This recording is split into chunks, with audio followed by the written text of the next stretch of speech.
Young Life and Young Lives. My name is Jeremy Calico. I am the Director of Admissions here at Hopkinsville Community College. I'm also a volunteer for Young Life and Young Lives in Memphis with the Southeast or Southwest region.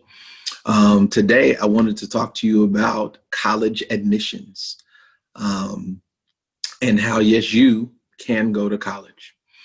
So I want to share with you a couple of keys or important things that I think will be beneficial for your time while I'm here with you. So the first thing, there are two keys. The first thing is one, applying, and then secondly, completing the FAFSA application. So those are the two keys to success, and I'm going to give you a quick snapshot of what that looks like. So if you were like me, you were a first generation kid who in your family was going to go to college and actually go and complete it. I was that kid. So when it came time for me to go to college, nobody shared with me the next steps. I graduated in the top 25% of my high school. However, nobody in my family had ever completed college. So when it came to time to do college, I really didn't have any guide other than what I discovered and I learned from word of mouth and what I heard other people say. So the first and most important thing was to complete an admissions application. So I primarily push community college because that is typically what is the closest thing in most people's community, as well as it's the most cost efficient. And it's a great way to build your foundation for your higher education. So the local community college typically does not have a application fee, and if they do, it's typically around $5 to $10. So it's not that much. And you can come there and finish all your general education classes that you will need to complete your degree. You can also go there to get the training that you would need for certain jobs or certain certifications, such as the nursing program. You can become a registered nurse with an associate's degree. Yes, you can do that. As well as other things like welding, manufacturing, machining, transportation, logistics, business. Even if you wanted to get a CDL license and drive 18-wheelers, you can do that at the community college level. So most of you all are probably wondering, or you may be at this point, okay, I think I want to go to college, but why do I really want to go? One, it could be family. Like I said, I was first generation in my family to go.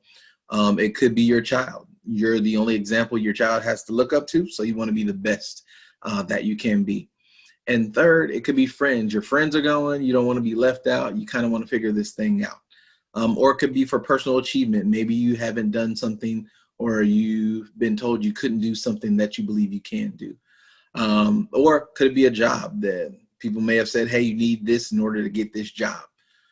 Or really it's all of those, or maybe it's something else and you just really don't know. Well, I hope by the end of this time here, you will discover your purpose or why you're going. So as I stated earlier or a moment ago, community college is a great option to start, a great option. You also have to, after that, you have the option to go further and go work on a bachelor's degree at a university, or maybe even some additional training or things like that, or a trade school. Okay. So with that admissions applications, first things first, it's simple, it's easy, and it's available. You'll complete that application online, done. Select a major. Let's just say you really don't know what you're going to major in. If you want to be a nurse, okay, but I know I'm not ready to apply for the nursing program because that's typically a selective admissions program. What do you do then? Associate of Science. It's a good route. You can get your gen eds out of the way, get all the basic requirements and your prerequisites for the nursing program, get those done. If you're still clueless, figure out what it is that you're trying to do, if it's an art or a science, and then make a decision from there. Once you complete that application, you'll need a copy of your final high school transcript or GED. That's essential because they need to know if you have actually passed it. If by chance you have not, most community colleges offer you the opportunity to do a HiSET, which is a high school equivalency diploma, or a GED program, or a combination of the two. Submit that. If you don't have any ACT scores or SAT scores, then there are other placements that most community colleges offer on site that you can take. Once you've been done with that, or once you've completed the application and submitted that documentation, you can then basically wait and the process begins. What that looks like is you'll eventually get some type of notification from your community college letting you know what's the next step. Typically, it's meeting with an academic advisor, then it's registering for classes, and then you're off to school. You'll get the opportunity to purchase your books and attend for your very first semester. In the midst of that, once you complete that admissions application, you also need to complete the FAFSA application. You'll be asked the question whether you are independent or a dependent student. So for our Young Lives viewers, you will be an independent student because you have a child. So that is a bonus for you in that you need all the financial aid assistance you can. You also need to know your social security number. So if you don't know that, just have your social security card with you. And you'll need your previous year's taxes if you file taxes. You can complete that FAFSA application online at fafsa.ed.gov. And once you complete it, inside that application, it's just going to offer you or ask you general questions of what's your address, social, phone number, things like that, what school you graduated from. And then there's one thing on there that I really, really, really want you to pay attention to. It's going to ask you a question about work studies. So this is another way you can afford to pay college. So there are scholarships that are available and grants that are available. And the great thing about that is neither one of those have to be repaid. And then you have work study. So work study is something that I did. You get the opportunity to work on campus in exchange. You actually get a paycheck or you get a scholarship to go along with it. So on the FAFSA application, there will be a question about that. Just mark yes, even if you're unsure. Your community college will let you know if there is an opportunity. There are also loans, but I do not recommend that you take those unless that is the only option you have. But be smart about what you borrow. With your FAFSA application, the priority dates for fall, July 15th at the latest is the priority date. Any day before July 15th, you need to have that FAFSA app completed. Spring, November 15th of the prior year. So if you were going to go into spring 2022, for example, you would have needed to have your FAFSA completed by November 15th, 2021. April 15th for the summer. So those are your priority dates. Remember those. The earlier you get your FAFSA in, the likelihood there's more funding out there for you. There are also need-based and academic scholarships. So need-based, if you qualify for that, that is all, those are questions they ask you on the FAFSA application to determine if you have a need-based scholarship opportunity. Those are all in that application as well. And then the FERPA law. The FERPA law is a law that protects your privacy of your student educational records. Because of that, nobody will have access to your student education records except you, unless you give somebody access to that. And most schools have a form that you complete or something you can enter in yourself through your student self-service portal. So look for that if there is somebody that you are trying to give access to that maybe assists you with things. Last thing, or last couple things, I want to let you know about some federally funded programs that are on typically every campus nationwide. Student Support Services, or SSS.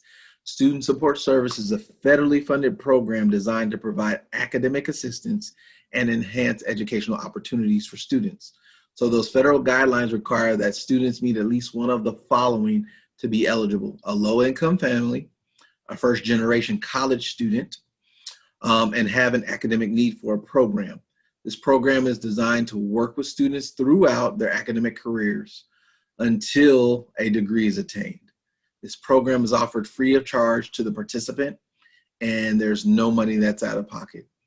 How can SSS help you? It can help you with academic support. It can help you with advising and class scheduling every semester. It can help you with tuition assistance. Yes, there are more scholarships there.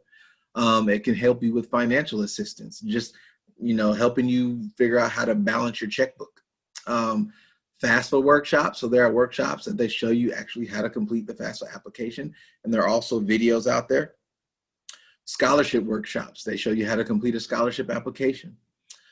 Peer mentoring. So they will peer you with somebody else that will walk through semester by semester with you until you complete your degree.